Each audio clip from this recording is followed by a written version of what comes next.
They came to my house. They arrested me in my house. They tied our hands. They tied a rope around our waists. They would take us to the head of the giant Buddha. They tied a rope around our waist and suspended us from there. We took drills in our hands and installed explosives.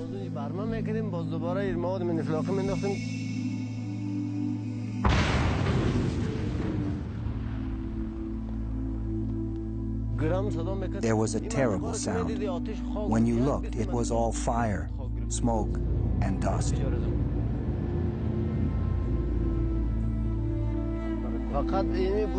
Whenever I see these empty places, I feel as if it is the day of my death.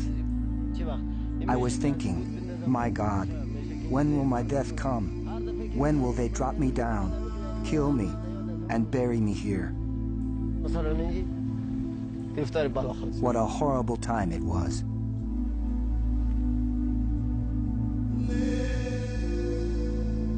It is this act of senseless destruction that the first major open-air excavation in Bamiyan's history seeks to heal. I think my father will find the sleeping Buddha. He's sort of a genius, and I know that he knows what he's doing. And I know for a fact that he will find it.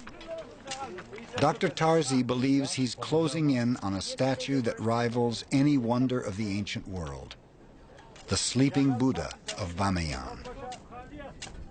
After all, he relies on the word of a holy man who actually saw it, a Buddhist monk who's been dead for some 1,400 years. His name was Xuanzang, and in the 7th century AD, he trekked from China to India in search of sacred Buddhist texts.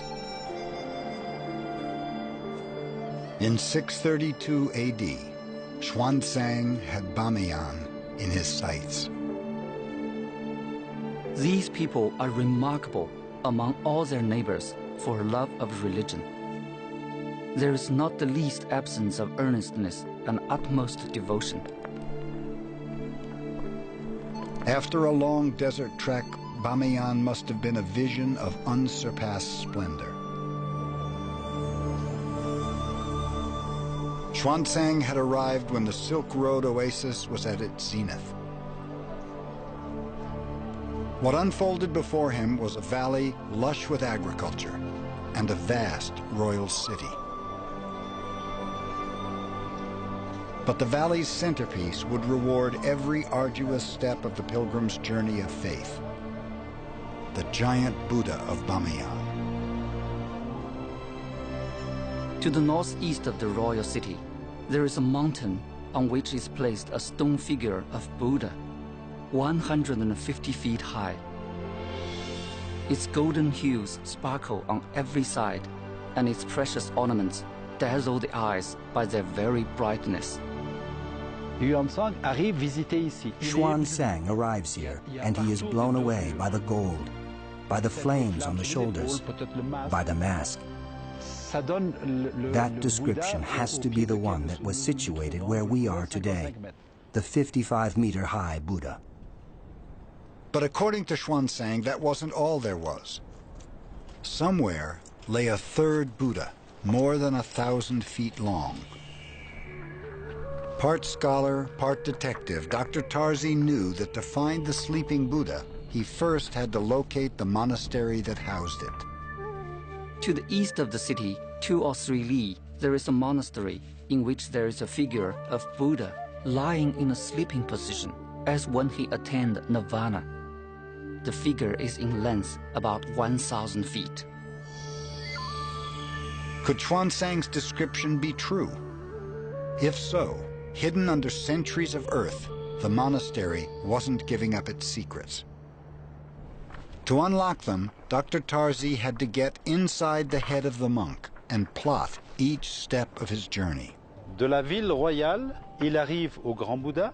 From the royal city, he went to the big Buddha. Between the two Buddhas, he arrived at the monastery of the ancient king. He left there and arrived at the 38-meter Buddha. That's the smaller of the two giant Buddhas which once stood here. Then came the critical last leg of Xuanzang's journey. Il vient de la ville royale. He leaves the royal city and travels a distance of 2 to 3 lees. He arrived at the eastern monastery, the monastery where he found the 1,000-foot Buddha. Pinpointing the eastern monastery's location has thwarted explorers for the better part of a century. Xuanzang's starting point, the royal city, hasn't been precisely located, and his unit of measurement, the ancient Chinese li, can mean 1/3 of a mile or 4/10 of a mile.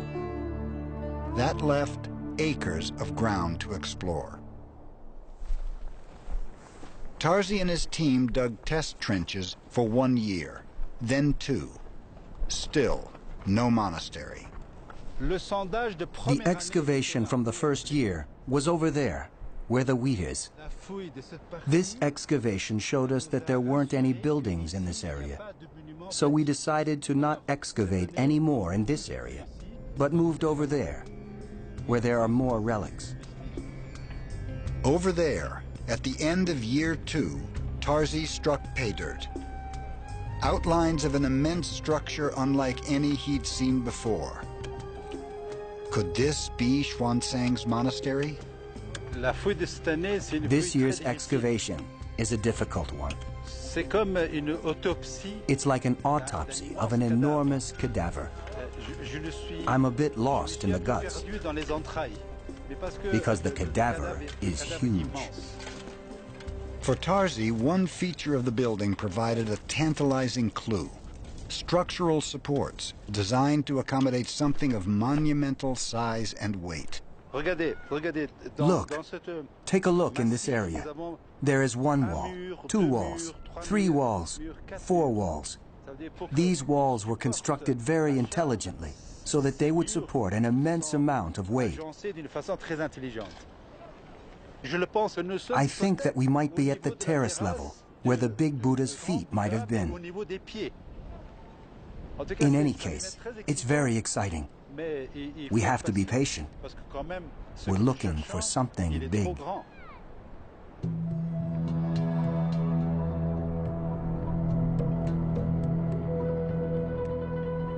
Yet already the archaeologist has extracted art objects nearly as extraordinary as the Colossus itself. And these exquisite Buddhist sculptures raise Tarzi's hopes that he's found Xuanzang's monastery. From the moment that I found this collection of statues and the other things that we have found this year, God willing, we are in the monastery where the 1,000-foot sleeping Buddha was found. We are sure that we are in a monastery. 100% sure.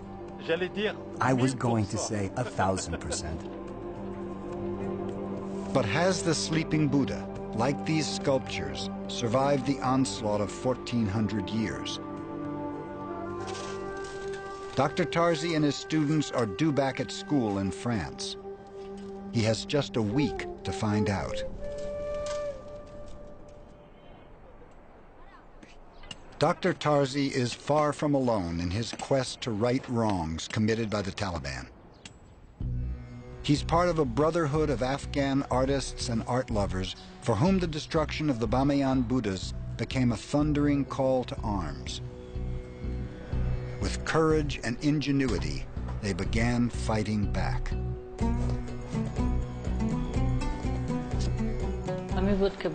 I became very sad when I heard that the statue in Bamiyan had been destroyed.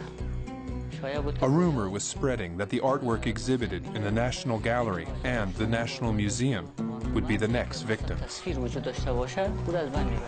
Mohammed Youssef Assefi is a medical doctor and prominent Afghan painter. For him, the Taliban's reign of terror hit home when henchmen slashed artwork at the presidential palace and the Ministry of Foreign Affairs. Some of the paintings were Assefi's own. I must tell you, I wanted to cry. I